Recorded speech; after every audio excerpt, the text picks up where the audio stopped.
Buenos días para todos. Mi nombre es Jacobo Corrales Gómez, soy residente de Anestesiología y Reanimación de la Universidad de Antioquia y hoy voy a exponer el tema de paro cardiorrespiratorio y extubación accidental en prono. Mi asesor para esta charla fue el doctor Alexander García, a quien agradezco su asesoría. Este es el contenido de la exposición. En primer lugar, hablaré sobre algunas generalidades de la posición prono, luego sobre algunos cambios fisiológicos que ocurren cuando se ponen los pacientes en esta posición y posteriormente hablaré sobre el paro cardiorrespiratorio y la extubación accidental. Entonces, la posición prono se describió, se usó y se desarrolló para los procedimientos quirúrgicos a principios del siglo pasado como resultado de los requerimientos para los accesos quirúrgicos nuevos de la época. En un principio, los pioneros de cirugía de columna en los años 30 y 40 tuvieron como obstáculo que no se hacía ningún esfuerzo por evitar la compresión abdominal que ocurre en la posición prono, aunque ya se sabía que los plexos venosos extradurales no tenían válvulas, por lo que esto aumentaba el sangrado y generaba un campo quirúrgico peor para el cirujano.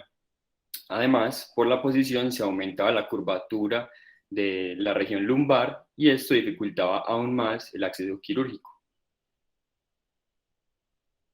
En el año 1949, Ecker describió la primera posición prono que evitaba los efectos adversos del aumento de la presión intraabdominal. Esta es la posición que describió Ecker. Y a partir de esto se han descrito muchas posiciones y dispositivos que han sido descritos bajo el término posición prono, y cada uno pues tiene sus ventajas y desventajas. En cuanto a las indicaciones, la posición prono se usa comúnmente para cirugía de columna, para algunos procedimientos de neurocirugía como en la fosa posterior, para procedimiento en recto y glúteos, para algunos procedimientos urológicos como la inserción de nefrostomías, y para cirugía ortopédica y cirugía plástica de la parte posterior de las extremidades.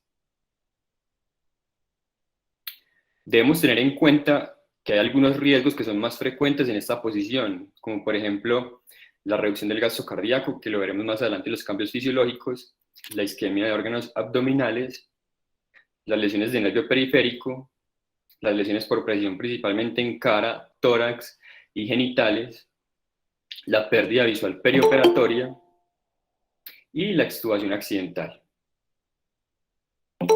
Entonces, para hablar de los cambios fisiológicos, vamos a imaginar que tenemos nuestro paciente en supino y que le van a realizar un procedimiento quirúrgico para el cual debe ir en prono.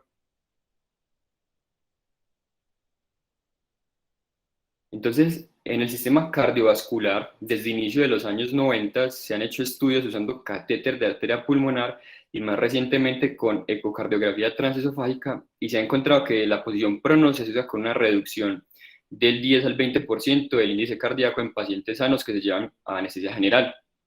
Estos cambios se deben a una reducción de la precarga por compresión de la vena cava inferior y también a una reducción de la distensibilidad del ventrículo izquierdo por aumento de la presión intratorácica. Por otra parte, la resistencia vascular sistémica no cambia prácticamente nada.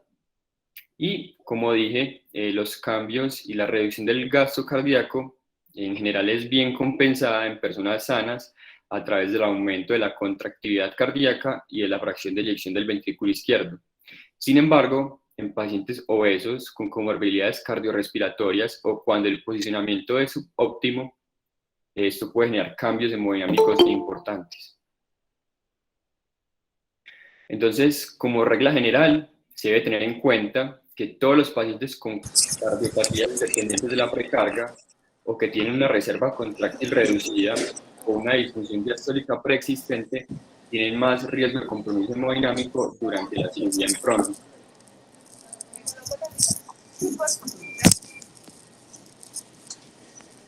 Ahora, para hablar del sistema respiratorio, el hallazgo más consistente es un aumento relativo de la capacidad residual funcional, probablemente debido a una reducción en la presión cefálica del diafragma y a la reapertura de segmentos pulmonares atelectáticos.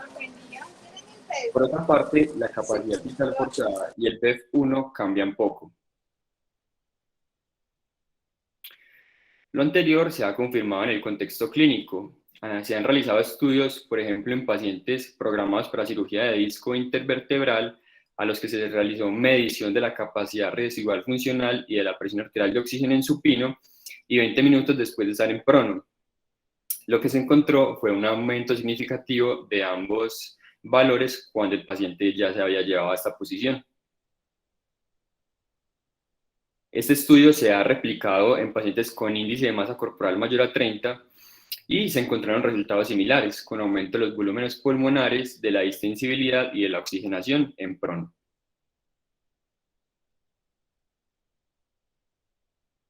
Debemos recordar que la distribución de la ventilación y la perfusión pulmonar dependen en gran medida de la arquitectura broncoalveolar y en menor grado de los efectos de la gravedad sobre la ventilación y sobre el flujo sanguíneo.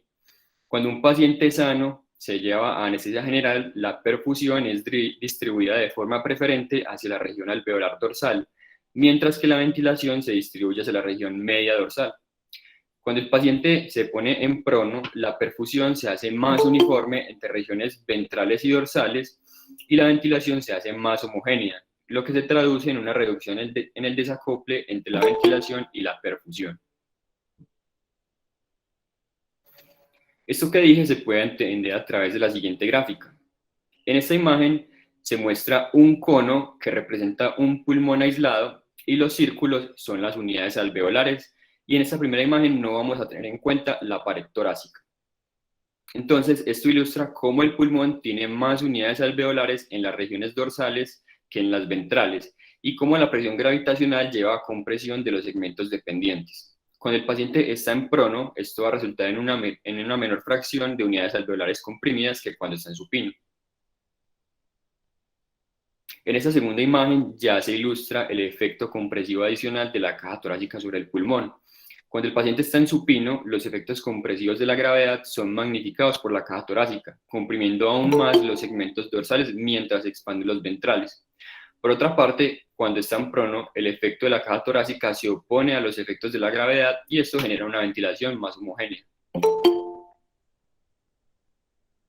Estas gráficas de la derecha describen la ventilación pulmonar expresada como la relación gas-tejido. Se debe notar que hay una gran asimetría en la ventilación entre las regiones ventrales y dorsales cuando el paciente está en supino, mientras que es mucho más uniforme cuando está en prono. Estas flechas blancas de abajo quieren mostrar que en prono hay más reclutamiento de las zonas dependientes, y las flechas negras demuestran una reducción de la hiperinflación regional.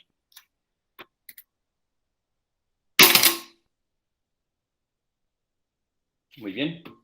Luego de haber visto estas generalidades y de los cambios fisiológicos que ocurren con la posición prono, voy a referirme al paro cardiorrespiratorio. Entonces, el paro cardiorrespiratorio intraoperatorio es una complicación asociada con alta mortalidad, y el desenlace va a estar influenciado de forma importante por el conocimiento de las comorbilidades del paciente, de los factores predisponentes y de la fisiopatología subyacente del paro, de que se haga una detección temprana, reanimación de alta calidad y de que los cuidados postparo sean adecuados. De acuerdo con datos obtenidos entre el 2010 y el 2013 del Registro Nacional de Desenlaces Clínicos en Anestesia de Estados Unidos, la incidencia de paro cardiorrespiratorio intraoperatorio es de 5.6 por cada 10.000 pacientes, con una mortalidad asociada del 58.4%.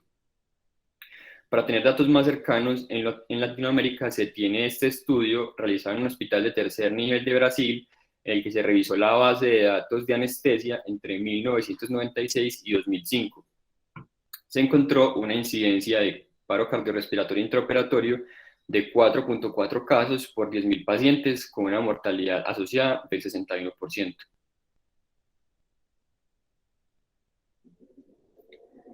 De estos estudios se ha podido reconocer algunos factores de riesgo que aumentan la incidencia de esta complicación, como por ejemplo la cirugía de emergencia, los pacientes ASA 4 y ASA 5, las edades extremas como los niños menores de 1 año o los ancianos. Hay algunos tipos de cirugía que son de alto riesgo, como la cirugía cardíaca, vascular y la cirugía torácica. el antecedente de falla cardíaca congestiva, de enfermedad vascular periférica y enfermedad renal crónica terminal. Cuando hagamos la detección de un paro cardiorrespiratorio intraoperatorio, debemos tener en cuenta unas causas adicionales, además de las que siempre tenemos en mente, como por ejemplo la hipoxemia asociada al manejo de la vía aérea, la hemorragia o la hipovolemia perioperatoria, el neumotórax o el taponamiento cardíaco iatrogénico, el colapso circulatorio por autopip y algunas situaciones de emergencia específicas de la anestesia, como la hipertermia maligna y la intoxicación por anestésicos locales. Muy bien, entonces siguiendo con nuestro ejercicio, tenemos nuestro paciente bajo anestesia general y le están realizando su procedimiento en prono. Y pues nos damos cuenta de que se pierde la curva de capnografía y que la onda de la línea arterial se pierde. Entonces, ¿qué debemos hacer según las guías de reanimación? Entonces, de acuerdo con las últimas guías publicadas por el Consenso de Reanimación Europeo de 2021, la reanimación cardiopulmonar idealmente se debe hacer en posición supino, pero también es posible hacerlo en pacientes en prono. La Asociación Americana del Corazón, en su apartado de soporte vital básico y avanzado para el adulto, nos dicen que cuando la víctima no se puede poner en supino, puede ser razonable hacer la reanimación cardiopulmonar con el paciente en prono, particularmente en pacientes que estén hospitalizados con una vía aérea avanzada. Por otra parte, las guías de reanimación del paciente COVID, también del Consenso Europeo, sugieren que en caso de un paro cardíaco en un paciente en prono que no esté intubado, se debe poner inmediatamente en supino y se deben iniciar las compresiones. Pero que si el paciente está intubado, es posible iniciar las compresiones presionando la espalda del paciente. Y por último, en esta guía del manejo del paro cardíaco durante procedimientos de neurocirugía de Reino Unido, nos dicen que no hay necesidad inmediata de poner al paciente en supino y que la reanimación debe iniciarse con el paciente en prono. Pero entonces, ¿en qué evidencia se basan estas recomendaciones? En primer lugar, les traigo este estudio que tenía como objetivo investigar si la reanimación cardiopulmonar es efectiva cuando se realiza en un simulador en prono. En este estudio se les pidió a 36 enfermeras registradas que realizaran 100 compresiones consecutivas en un simulador en prono y se midió la eficacia a través de un monitor de la calidad de las compresiones. En el monitor se registraron 3.376 compresiones de las 3.600 posibles, es decir, el 91.8%. De estas, 1.168, es decir, el 35% fueron efectivas, que ellos lo definieron como con una profundidad de entre 4 y 5 centímetros. 1.370, es decir, el 40% fueron parcialmente efectivas, con una profundidad entre 3 y 4 centímetros. Y 838 fueron inefectivas, que lo definieron como una profundidad menor a 3 centímetros. Un dato muy importante de este estudio es que solo 9 de 36 de las enfermeras lograron hacer 70% o más de las compresiones de forma adecuada, lo que se considera como el umbral mínimo aceptable para una reanimación de alta calidad. Otro dato muy importante de este estudio es que al final se les preguntó a las enfermeras cómo había sido su experiencia haciendo la reanimación en esta posición y todas estuvieron de acuerdo en que hacer la reanimación en prono puede ser más agotador que hacerlo en supino. Los autores de este estudio concluyen que las compresiones en prono pueden ser efectivas, pero que se requiere entrenamiento adicional.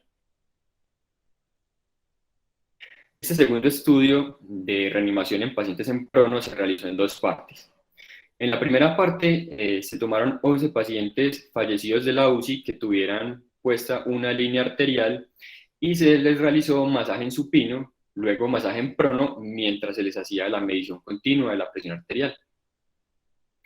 La segunda parte del estudio se tomaron 10 voluntarios a los que se les realizaron compresiones en prono mientras tenían la nariz tapada y estaban aguantando la respiración y se les midió el volumen corriente exhalado con un espirómetro. Encontraron que la presión arterial media de forma invasiva en los cadáveres, pues durante la reanimación prono en supino fue de 55 más o menos 20 milímetros de mercurio en comparación con 79 más o menos 20 milímetros de mercurio cuando se realizó en prono, con una P que fue estadísticamente significativa. En cuanto al volumen corriente, pues el promedio de los 10 voluntarios fue de 399 más o menos 110 mililitros. De acuerdo con estos datos, los autores concluyen que la reanimación en prono provee un buen soporte circulatorio y respiratorio al mismo tiempo. Sin embargo, debemos tener en cuenta que la validez externa de este estudio no es buena, especialmente para los hallazgos del volumen corriente, ya que no es generalizable a pacientes, por ejemplo, con función pulmonar comprometida.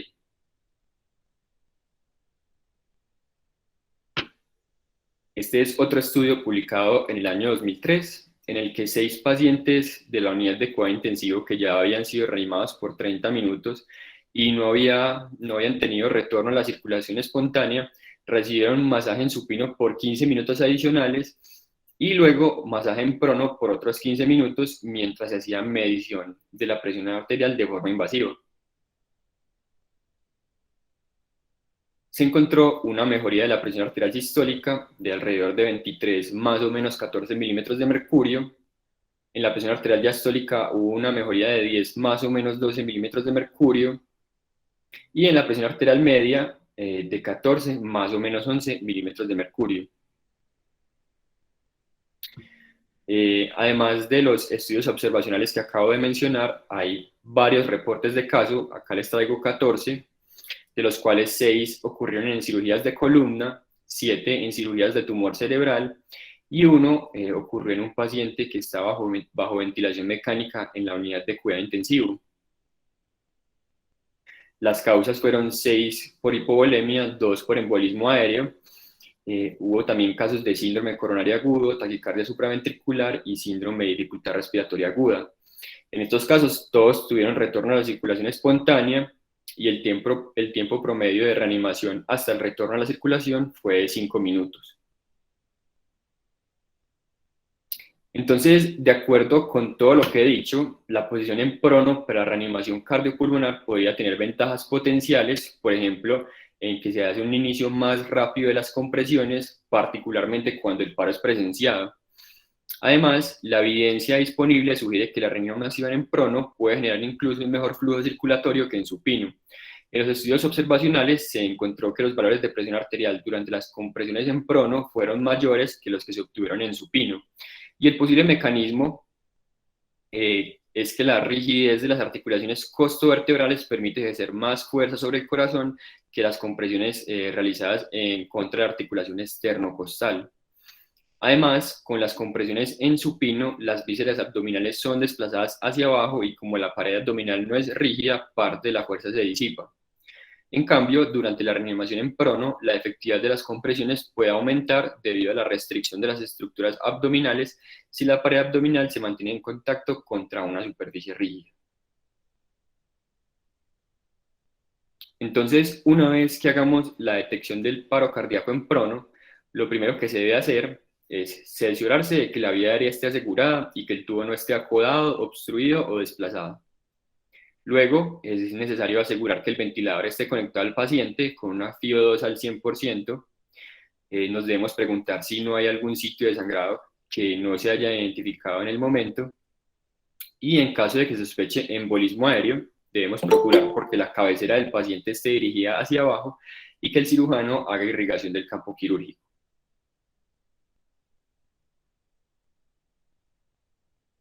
Entonces, ahora en el momento de hacer las compresiones, debemos preguntarnos cómo se deben hacer las compresiones en prono. Entonces, en cuanto a esto, lo primero que debemos tener en cuenta es que las manos se deben poner en la línea media a un nivel cercano entre T7 y T9. Esta recomendación se deriva de un estudio en el que se revisaron de forma retrospectiva 100 tomografías de pacientes que estaban en prono. En este estudio se encontró que el área transversal más grande del ventrículo izquierdo se encuentra entre 0 y 2 segmentos por debajo del ángulo de la escápula, en el 86% de los pacientes, lo que en teoría debería corresponder a estos niveles vertebrales. En esta imagen vemos la forma correcta de hacer las compresiones. Vemos pues que las líneas las manos están en la línea media del paciente y están justo por debajo de la punta de la escápula.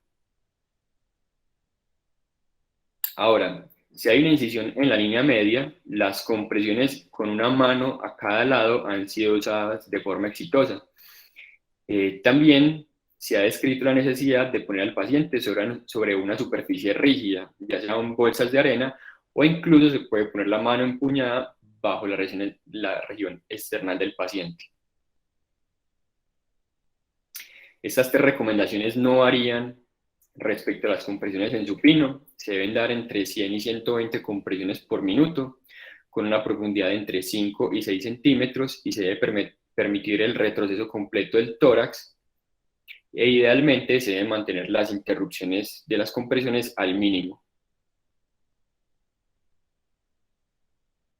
Debemos poner al paciente en supino en caso de que las compresiones sean inefectivas de forma consistente, es decir, que la presión arterial diastólica se mantenga por debajo de 25 milímetros de mercurio. También debemos poner al paciente en supino si hay necesidad de realizar alguna intervención en esta posición, como por ejemplo el manejo de la vía aérea, o cuando no hay un retorno rápido a la circulación espontánea. En este punto se debe decir que en la literatura no hay un punto de corte para algún tiempo en el que ya se va a poner de forma definitiva el paciente en supino, sino que esto pues queda a criterio del anestesiólogo que esté dirigiendo la reanimación en ese momento. En cuanto a la terapia eléctrica, no hay recomendaciones para cambiar la dosis de la descarga cuando se está haciendo la reanimación en prono. En lo que sí hay recomendaciones es en la posición de los parches. Entonces se han descrito 3 posiciones para la colocación de estos. Se pueden colocar biaxilar, posterolateral y anterolateral. Algunos autores sugieren que la posición anterolateral puede tener ventaja, ya que con el desplazamiento hacia anterior del corazón en la posición prono, las otras 2 posiciones podrían no entregar la energía suficiente a una porción importante del miocardio. Entonces les voy a presentar un video cortesía del doctor Juan Carlos Villa de una reanimación en prono.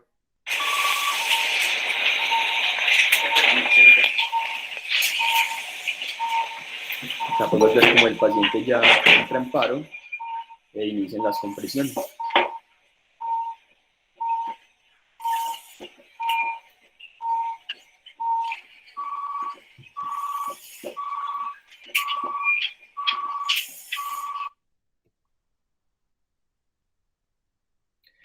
Muy bien, ahora hablaré sobre la extubación accidental en prono.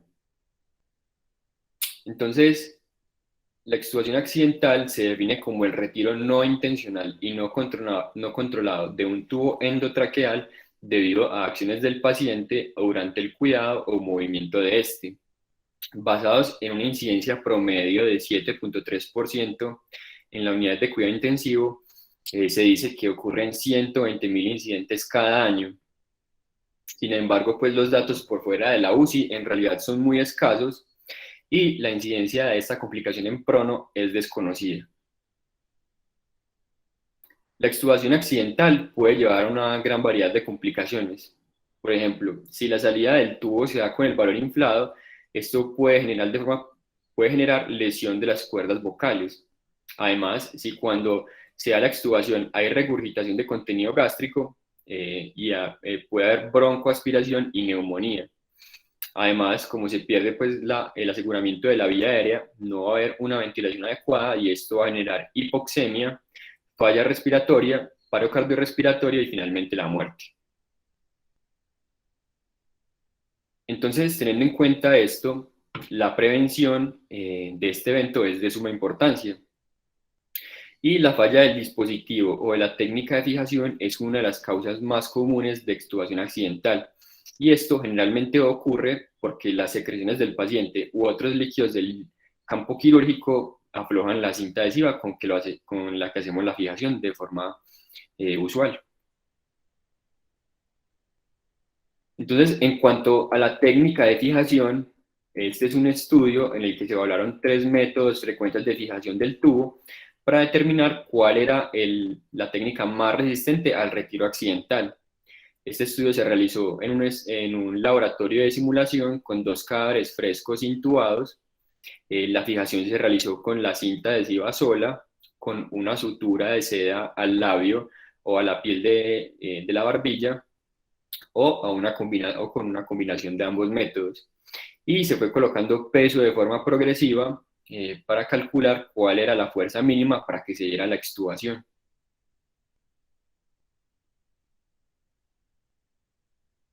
En esta tabla podemos ver que en promedio se necesitaron 4.35 libras de fuerza para la extubación con la cinta adhesiva sola, mientras que fue de 8.8, es decir, casi el doble con la sutura, pero el método más efectivo fue la combinación de ambos métodos con una fuerza de 18.6 libras.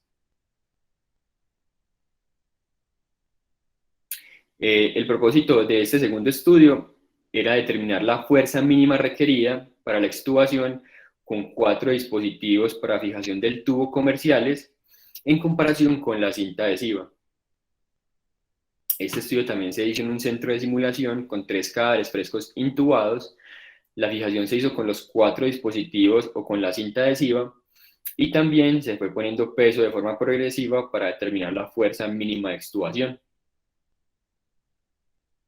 Entonces debo decir que la cinta adhesiva, la fijación con cinta adhesiva se hizo con la técnica de Liley, que consiste en hacer unos cortes a las puntas de la cinta.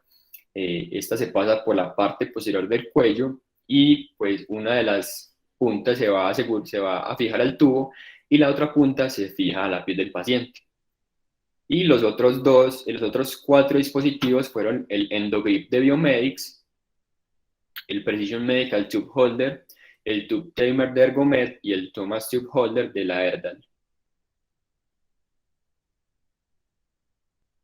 En esta tabla a la izquierda podemos ver la comparación de los diferentes dispositivos en contra de la cinta adhesiva. En realidad, el Thomas Tube Holder fue el único superior a la cinta adhesiva y fue el que tuvo la mayor fuerza de extubación. La cinta adhesiva fue el segundo más efectivo y es el más barato, por lo que es el método recomendado de fijación. En cuanto a otras medidas preventivas, debemos tener en cuenta que se debe ajustar las alarmas del ventilador y del monitor para hacer un reconocimiento temprano de la posible extubación. Se debería usar cinta adhesiva a prueba de agua. Se puede aplicar Tegaderm sobre la cinta adhesiva para prevenir que ésta se moje con las secreciones o con los líquidos del campo quirúrgico. Y no solo se debe hacer fijación del tubo al paciente, sino que también se debe fijar al conector del ventilador para prevenir aflojamientos en este sitio.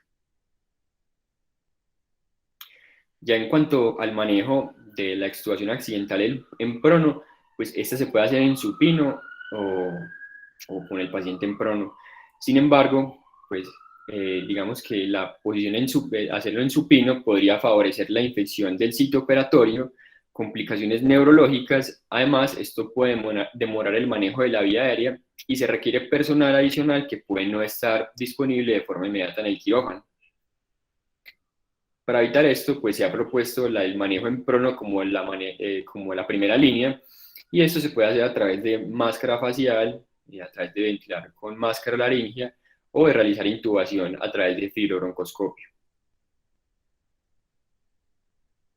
Entonces, en cuanto a la máscara laringia en prono, la inserción de este supraglótico en realidad es menos problemático de lo que se espera, porque la lengua cae hacia anterior y se abre un espacio para la colocación del dispositivo. Acá en la imagen de la derecha podemos ver cómo una persona está ayudando al anestesiólogo a sostener y a alinear la cabeza y el cuello, mientras este realiza la técnica de inserción de la máscara laringia usual, que es la técnica de bolo alimenticio. En este punto les voy a mostrar unos videos que realizamos en el centro de simulación para demostrar las técnicas de inserción de máscara laringia en prono. Entonces, en este primer video vemos cómo mi compañera está haciendo la inserción de la máscara laringia en prono con la cabeza del paciente, pues como girada hacia lateral.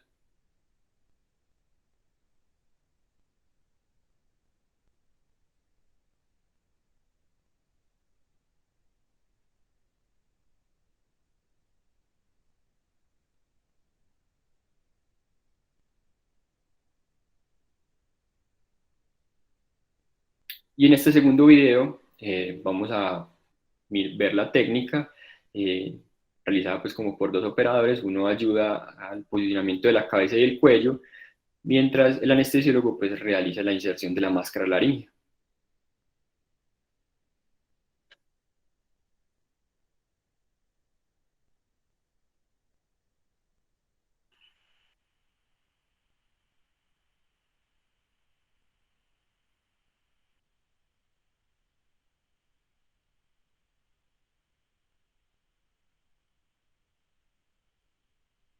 Listo. Entonces, en un artículo de revisión sobre la inserción de máscara laríngea en pacientes en prono, se recogieron datos de 12 artículos en los que se describían 466 inserciones de supraglótico en pacientes en prono. De estos, 463 fueron para procedimientos electivos y 3 se hicieron por extubación accidental. La tasa de éxito al primer intento fue 96%, ya en el segundo intento fue 100%, y se logró una ventilación exitosa en el 98% de los casos, por lo que se puede considerar que la inserción de una máscara laríngea es una alternativa factible para el manejo de esta complicación. Sin embargo, pues se debe decir que la evidencia en situaciones de emergencia es escasa. En cuanto al uso de fibroncoscopio para la intubación en prono, hay dos reportes de caso. El primero fue Hong, que realizó este procedimiento ya que el paciente estaba en prono, con el cuello flexionado y con la cabeza asegurada con pines durante un procedimiento de neurocirugía. Y el segundo fue Kramer, que realizó este mismo abordaje en un paciente en prono para cirugía de columna cervical. Y en ambos casos se prefirió este método porque no era posible la inserción de una máscara laríngea. Sin embargo, se debe tener en cuenta que esto pues, puede tener limitaciones. Por ejemplo, que el espacio puede ser limitado para realizar esta técnica, que el fibroncoscopio no está siempre disponible en el quirófano en el momento de la emergencia y que se requiere mucho entrenamiento en la técnica y que probablemente va a ser más difícil hacerlo en prono y mucho más en una situación de crisis. En cuanto a la laringoscopia directa en prono, les traigo este reporte de caso. Fue un paciente de 56 años que ingresó a urgencias por un trauma por arma cortopunzante a nivel de T, en la espalda a nivel de T2, T3, en el que se decidió realizar como plan A para manejo de la vía aérea la intubación orotraqueal en prono, como plan B tenían la inserción de una máscara laríngea, y el procedimiento fue realizado por dos anestesiólogos.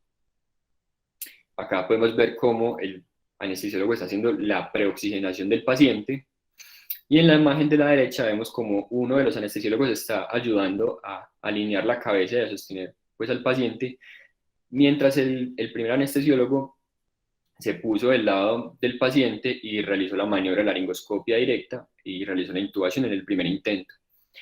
Similar a este caso, hay varios reportados en la literatura e incluso hay series de intubación en prono de rutina para cirugía de columna. Sin embargo, pues debo decir que la evidencia de uso de esta técnica como rescate ante una extubación accidental, pues no existe. Para terminar, les voy a mostrar este algoritmo que es propuesto por dos autores en un artículo en el que hacen un reporte de casos. Este algoritmo está basado en su experiencia y en la evidencia pues, que tenemos disponible. Entonces, en caso de una extubación accidental en prono, se debe avisar al equipo quirúrgico y se debe pedir ayuda. El equipo quirúrgico se va a encargar de parar el procedimiento, proteger el campo quirúrgico y ayudar con la posición de la cabeza, mientras el equipo de anestesia inicia la ventilación con máscara facial en prono para recuperar la oxigenación del paciente. Los asistentes van a proveer los equipos de vía aérea y van a preparar una cama en caso de que sea necesario poner al paciente en supino. Y aquí nos vamos a enfrentar a dos escenarios. En caso de que la intubación previa haya sido fácil, pues los autores proponen que hagamos ventilación con máscara, y si esta es fácil, podemos hacer dos intentos de inserción de máscara laríngea. Si con la máscara laríngea tenemos una ventilación adecuada, podemos seguir el procedimiento ventilando a través de este, o podemos realizar una intubación a través de este dispositivo. Pero si la ventilación con la máscara laríngea no es adecuada, podemos ventilar nuevamente con máscara facial para recuperar al paciente y considerar poner al paciente en supino para realizar ya el manejo de la vía aérea. En caso de que la ventilación con máscara facial sea difícil, pero el paciente esté saturando adecuadamente, pues podemos hacer los mismos 2 intentos de inserción de máscara laríngea. Si la ventilación es adecuada, podemos seguir ventilando a través de este dispositivo o realizar la intubación a través de este. Pero si la ventilación con máscara laríngea también es difícil, ya sí se debe poner al paciente en supino para realizar la intubación. En caso de que la intubación previa haya sido difícil, pero la ventilación con máscara facial es adecuada, podemos hacer un intento de inserción de máscara laríngea.